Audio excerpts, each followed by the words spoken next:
За та бүхэндээ Баянгол дүүргийн засаг даргын орлогч Жаргал Сүрэнтэй танилцуулж одоо энэ үйл ажиллагааны талаарх мэдээлэл хүргье.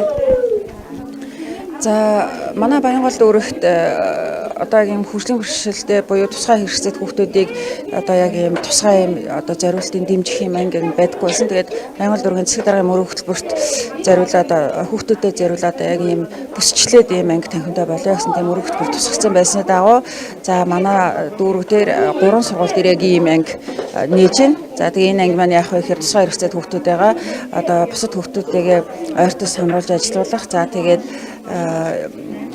дэмжих зорилготой тийм чөлөө цагийн одоо зөв болсон өнгөрлөх дэмжих зорилгоор энэ юм ангиудыг ингээд 3 сургууль дээр инжилээс эхлээд нээж байна. За энэ бол нийслэлд өөр сургуулиуд дээр байхгүй одоо анхны юм ажиллаж байгаа. Тэгээд засаг даргын одоо мөрөн хөтөлбөрийн хүрээнд хийгдэж байгаа ажлууд учраас дүүргийн хэмжээнд боломжийн хэмжээгээр ингээд тусалж дэмжиж ажиллах хичээж байна. За мөн хоёр цэцэрлэг дээр яг энэ ангиг одоо ингээд нээхээр ажиллаж байна. Тэгээ удахгүй ашиглалтанд орно гэж бодож байна. За тэгээд манай тусгай хэрэгцээтэй хүүхдүүд маань одоо тусдаа ингэж явснаас илүү ердийн хүүхдүүдтэйгээ хамт нэг хамт олон болоод явхад одоо сурах орчин болон юм ойлгох нь за тэгээ нийгмийн талаас маш үр дүнтэй байдаг учраас энийг одоо сүүлийн үед яамнаас сурж байгаа бодлогочсон тийм байгаа. Тэгээд нэг тэгш хамран сурахаар ингээд хамтруулаад ажиллавал илүү хүүхдүүдэд үр дүнтэй байна гэдэг талаас нь ингээд хамруулж байгаа. Тэгээ энэ болгон өрөөнд ингээд Баянгол дүүрэг бас ийм ангид нээж ажиллаж байгаа маа. Дүүргийн хэмжээнд 24 сая төгрөг одоо энийг төсөөлсөн гэж байгаа шүү дээ тийм. Энэ 24 сая нь яг энэ 5 одоо боловсролын байгууллагад хуваарлагдсан айсвал дахиад цаашаа дахиад энэ 24 сая төгрөг дахиад бусад сургууль цэцэрлэгүүдэд бас хэрэглэх.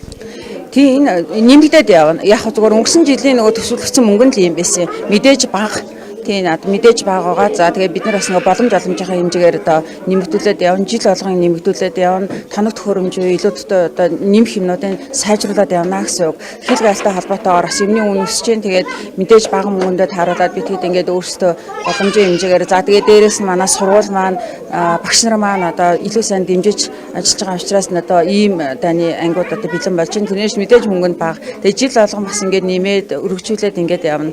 За тэгээд одоо хүүхдүүд маань шаардлагатай тоног төхөөрөмж одоо хичээлийн хэрэгсэл байна. Тэгээд чөлөө цагийг өнгөрүүлэх мөн одоо бие бялраа сайжруулах те эрүүл мэндийн талаас нь дэмжих гэдэг юм те ийм тоног төхөөрөмжүүдийг бас илүү одоо дараагийнхаа төслүүдээр үе шаттай нэмэгдүүлээд явна.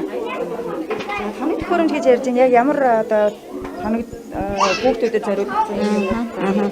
Яг одоо энд бол яг тоног төхөөрөмж бол авч тавьсан байхгүй байгаа. Зөвхөн энэ бол одоо эхний ээлжиндээ нөгөө ангийн ингээд очиулаад за тэгээд ингээд тийм зурагтын тавьж өгөөд за тэгээд жижиг шажиг юм хичээлийн хэрэгслүүд авч тавьж байгаа юм тийм. Тоног төхөөрөмж нь бол дараагийн шатуудаараа явна. Мэдээж нөгөө тоног төхөөрөмж үнэтэй байдаг учраас бид нар бас нөгөө төсвийн хүрээндээ тэгээд зохицуулаа үе шаттайгаар нэмэгдүүлээд явна тийм. Ер нь одоо яг энэ дүүргийн хэмжээнд байгаа энэ тусгай хэрэгцээтэй хүүхдүүдэд чиглэсэн ямар бодлого барьж ажиллаж байгаа вэ? Дүүргийн хэмжээнд гэхээс илүү бид нэр салбарын бодлогоос харах хэрэгтэй. Нийт яг салбарын бодлого бол ингээд мэдээж тусгай хэрэгцээтэй хүүхдүүдийг тусад нь хашаад биш энгийн хүүхдүүдтэйгээ илүү явах юм бол нөгөө хүүхдүүд маань илүү сайн юм сурдаг. Яг тэр чиглэл рүү явж байгаа учраас дүүрэг яг энэ одоо бодлогыг дэмжиж явна. Тэрнээс дүүр тусгай хэрэгцээтэй хүүхдүүд гэхээр дүүрүүдээр нэг бодлого гаргаад яамны бодлогыг ингээд зөвнөх гэсэн ойлголт байхгүй. Салбарынхаа бодлогыг бид нэр дэмжиж явна. Тэгээд салбараас гарч байгаа сайн туршлага санаачлагыг дүүрүүдээр хамгийн түрүүнд хурдан хийж хэрэгжүүлэх нь одоо бидний нөгөө дэмжиж ажиллах чиглэл болж байгаа гэсэн үг. Тухайд бол яг ийм анги нэх. Тий яг тийм анги нэхээс эхэлж байгаа. Тий мэдээж хүүхдүүд маань яамны хэмжээнд те одоо ингээд анги дотор ороод бусад хэрэглүүдээр хангагдаад явж байгаа. Яг одоо ийм хүүхдүүдийн орж ирээд нэг жоохон амрах те тэгээд ингээд мөн энэ дотор ингээд ажиллаж байгаа багшууд маань хүүхдүүдтэйгээ ажиллаж байгаа багш маань яг хүүхдтэйгээ ганцаарчилж ажиллах яг ийм анги тайхан байхгүйсэн.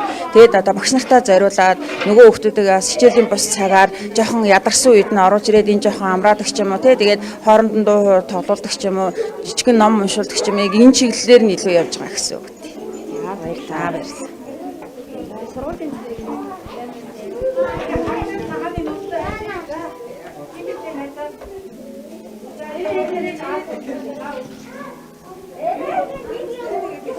За 73 дугаар сургуулийн захирал Арслантай бас та бүгдийг уулзуулъя. За яг одоо өнөөдөр ийм нийслэлийн хэмжээнд бол анхдагчаар одоо танаа сургууль бас ийм танхим нээж байгаа юм байна. Тэгээд одоо боловсон хүчний бэлтгэл бас ямар байгаа вэ? За ингээд одоо энэ жил бол боловсролын сайд маань ёс зүйн жилгээ зарласан. Дээрс нь энэ жилийг бас хүүхдийн эрхийн хамгаалах жилээр зарлагдж байгаа. Энэ хүрээнд бид хүүхдэд их хамруулах зорилгоор бидний төсөл өчиж Баянголдуугийн засаглалын тамгын газар болон нэг үйлчлэгч бидний саналыг хүлээж аваад дэмжиж ингээд ийм сайхан кабинеттэй болсондоо туйлын баяртай байна. Манай боловсролын хүчний хувьд бол яг мэрэгжлийн хүмүүс байхгүй. Гэхдээ бид нэр 70 дугаар сургуультай хамтраад тэднээс зөвлөгөө аваад энэ танхим маань нээж явуулж байгаа. Энд багшлцаа багш нар нь одоо нэмэлт сургуульд одоо юу авах гэсэн үг тийм манай багшилж байгаа багш нар маань одоогийн ажилд 5 багш одоо 5 багшийн хүүхдүүдийн тусгай хичээл боловсрол хүүхдүүд сурж байгаа. Өмнө маань ч гэсэн бас нэг багш нар маань бол өмнө бүр 1-ээс 5 дахь ангид хүрсэн сургацсан шавнар нь одоо 6 дахь ангид орж байна. Одоо бас тааханд одоо нэг уралдаан авьяас үзүүлэх байх. Хүүхдүүдийн тухайд яг хэдээс хэдэн насны хүүхдүүд энэ яг тусгай хэрэгцээтэй хүүхдүүд танаад сурж байгаа. Одоо манаас ихэнх нь 1-ээс 5 дахь анги бага боловсрол дунд ангид нэг 2-3 хүүхдэл байгаа. Эдгээр хүүхдүүдийн талаар ер нь одоо эцэг эхчүүдээс нь ч гэдэг юм уу ер нь ямар санал одоо сайшаал айсвал гомдол те ирдэг юм болоо. За одоохондоо манад бол айхтар гомдол ирэх байгаа. Зөв эцэг эхчүүд ч бид нар ч хүүхдийг бодохдоо хүүхэд яг ердийн хүүхдүүдийн төвшөнд байх юм бол хөгжих, сэтгэх, харах онцгой нь арай өөр болдог гэж ойлгоо. Тийм учраас бид нар боломжоор бас тэгш хамруулах эцэг эхчүүд нь бас зарим хүүхдүүд хөгжлийн хөтөлбөрийн нөгөө код онцлогоог нуудаг. Тэгээ бид нар ч тэр дагуу тэгэл ямар ч тэгш хамруулан сургаал хичээгээл бусдын хүүхдүүдтэй адил багш нар маань энэ ачааллыг өөрөөд авж байгаа. Одоо яг энэ танхим байгуулалтаас өмнө яг тэдгээр хүүхдүүдэд маань ер нь ямар тулгымцсан асуудал бэрхшээл гардаг байсан юм бол? Зарим ангид бол 1-2 хүүхэд байна. Тэгэхээр эдгээр хүүхдээ нөгөө багш маань 40 минутын цаг дээрээ тийм ээ 30-40-оос 50 хүүхэдтэй харьцсан. Дээрээс нь нэмэлт 2 хүүхэдтэй. Одоо энэ кабинеттэй болсноор бид нар бас бусад үедээ энэ кабинеттэй ороод багш нар маань хичээлийн цагаараа бус тийм өглөөний ээлж юмд өдөөс хойш нэрээд нөгөө хүүхэдтэйгээ ганцаардч ажиллах боломж давуу тал гарч байгаа нь нэлээд онцлогтой гэж ойлгож байна. Би ингэж ойлгож байна. Одоо ердийн одоо ангийн хүүхдүүдтэйгээ хичээлдээ суучаад тэгээд хичээлийн бус цагаар тарсныхаа дараа ахаад тэмцээнэ орж амраад тэгээд бас дээрээс нь давхар ингээд нөгөө ганцаарчсан сургалт авахлаар хүүхдийн бас ачаалал нь ямар байх юм болоо? Харин надаа ачаалал нь яг хөө тэгээд хүүхдүүд нь эцэг эхчүүд нь бас зарим нь манайх чинь нөгөө эцэг эхчүүд нь өглөө ирээд орой хүүхдээ авахар ачдаг байхгүй. Тэр үед нь бол бид нар бас эндээ байлгаж тэ хүний одоо энэний тусгай хэцээр тоглох өдөөмжлөх гэж болох. Яг ямар ч нэг эцэг эхчүүдээ бас хүүхдүүдээ их хамаагаж хүүхдүүдээр бас бусдаас дутгааргүй гэсэн итгэл үнэмшил олохын тулд манай зорилго маань энэ ажиллаж байгаа учраас хүүхдүүд энэ боломж энэ кабинет ажиллахаар иж өрнөл ашиглахыг хүсэж ажиллаж байгаа. За баярлалаа. За ерөнхийдөө бол одоо яг ердийн хүүхдүүдтэй зэрэгцэн сурж байгаа тусгай хэрэгцээт хүүхдүүд маань бол хичээлийн бус цагаар одоо тухайн хичээл дээрээ бас ойлгоогүй хичээлийн энэчнээ бас ганцаарчилсан сургалтаар нөхөн авах бүрэн ойлгох тухайн хичээлийг талаарх мэдлэгээ гүйж олж авах энэ боломжийг бас олгохоор энэ давуу талтай юм байна гэж харагдлаа. Өөрийгөө хэлээд. За сайн байцгаана уу? Намайг хүүхдүүд тавьдаг 73 дугаар сургуулийн баг боловсролын багшаар ажиллаж байгаа. Энэ кабинеттэй багшны төлөө. Тийм ерөнхийдөө бол энэ кабинетэд бас ганцаарсан төлөвөөр ажиллах багш нэг байгаамаа. Тийм. За кабинетээ танилцуулах үү? За кабинет маань болохоор за тэр хэсэг болоод ирэхээр нөх хүүхд хил заслын ширээ. За өгөр болохоор хүүхд маань багштайгаа хамтарч одоо буруу дуудаж байгаа үгээ те засах боломжтойгоор ингээд Талин бас их хүчтэй. Тийм гол нь хамгийн гол нь тал руу багштайгаа зөв хамтарч хараад түүнийг одоо нэг үгээ зөв тод ярих тийм зорилготойгоор юм хил заслын ширээ тэг болсон байгаа. За өөрчлөлтөд ингээ яхад самбар хүүхдүүд нэг их зурх туртай байдаг. Ийм насны хүүхдүүд тэгээд аль хор доогуур нь ингээд хүүхдүүдэд зориулж самбар гаргаж өгсөн байгаа. За багш дээр мэдээж ирэх самбараа хичээлээ. За тийм доор нь болохоор хүүхдүүдийн самбар хүүхд маань өөрөн дээр зураг зурах өөрхөн хийж байгаа зүйлийг багштайраа илэрхийлэх тийм зорилготойгоор хан самбар бий болгосон байна. Энэ донд бас нэг зүйлийг асууя л да. Одоо яг нөгөө 1-ээс 5 дугаар ангийн хүүхдүүд гэж байгаа шүү дээ. Тэгээ хичээлийн бус цагаар гэхлээр тэр ангийн хүүхдүүд бага 1-р анги 5 дугаар ангийн хүүхдүүд ингээ хамт эмчнээ байж байна.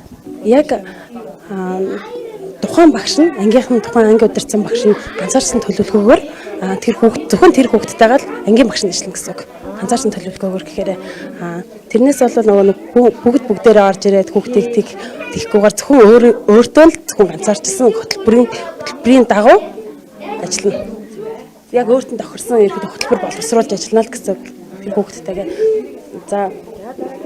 За энэ болонгууд болоод ирэхээр 50-аад хүүхдүүдтэй одоо янз бүрийн аль болохоор зөөлөн хүүхдүүдийнхээ нас сэтгүүн онцлог тохирсон тоглоомуудыг бэлдэж тавихаар зорьсон байгаа. За давхар нэг хүүхдүүд маань ингээд тойр цуух ширээтэй.